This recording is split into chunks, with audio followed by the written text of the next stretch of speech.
again, everyone.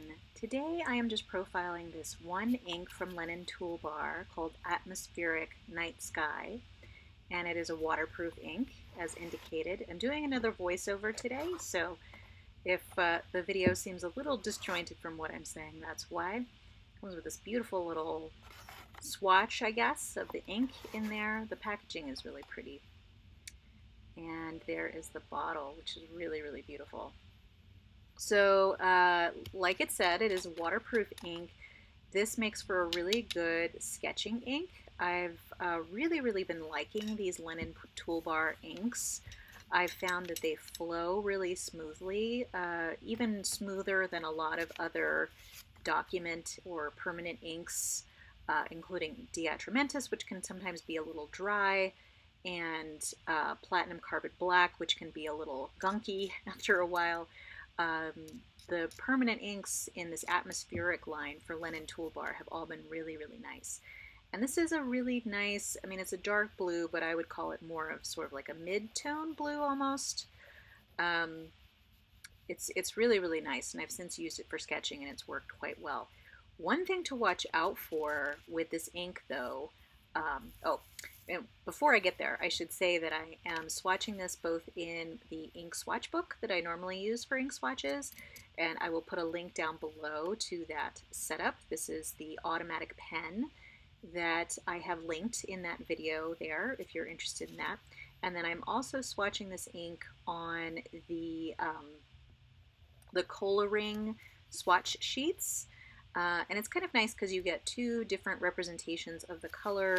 They do show up quite differently on the Tomoe River paper, which is what's in the book, as opposed to these Coloring inks or ink swatch papers.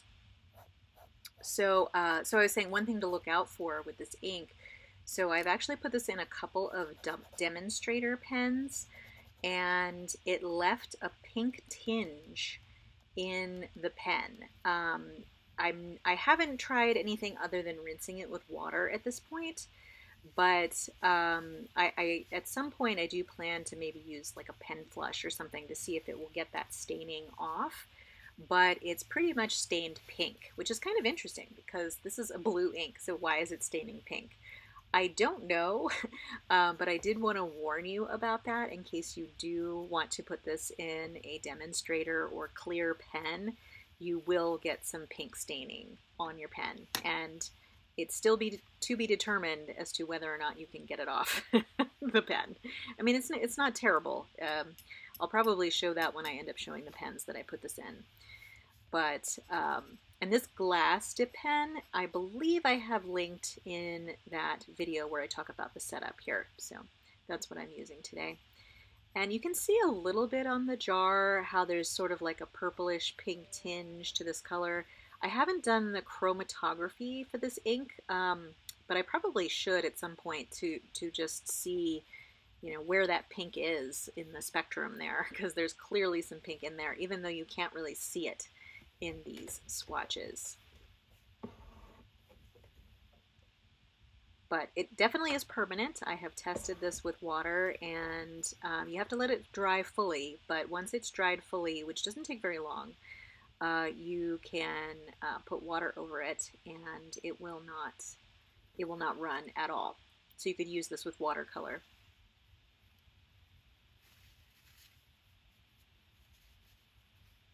And I realized I'd forgotten to put the atmospheric in there because everything in the atmospheric line is permanent. And I have a few other inks in this line. I have the atmospheric firmament, which is a green, and then I have the atmospheric cloudy day, which is a really beautiful gray.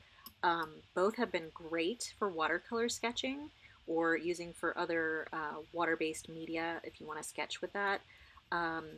Because they don't smudge, and they aren't water soluble once they're dry.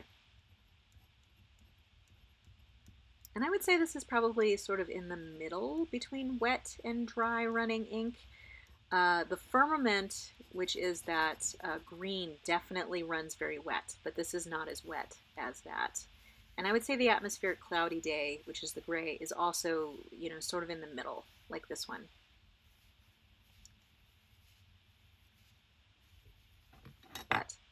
Great ink. And Lennon Toolbar has become one of my favorites for sure. And I think once I do this ink ring, we're about to wrap it up here. This is just a short video today just to profile this specific ink, just because I love Lennon Toolbar so much, and I wanted to show that to you. So I'm going to say that if you enjoyed this video, give it a like. Feel free to subscribe to keep track of future videos on my channel. I hope to see you next time, but in the meantime, have a great day and enjoy the rest of the video.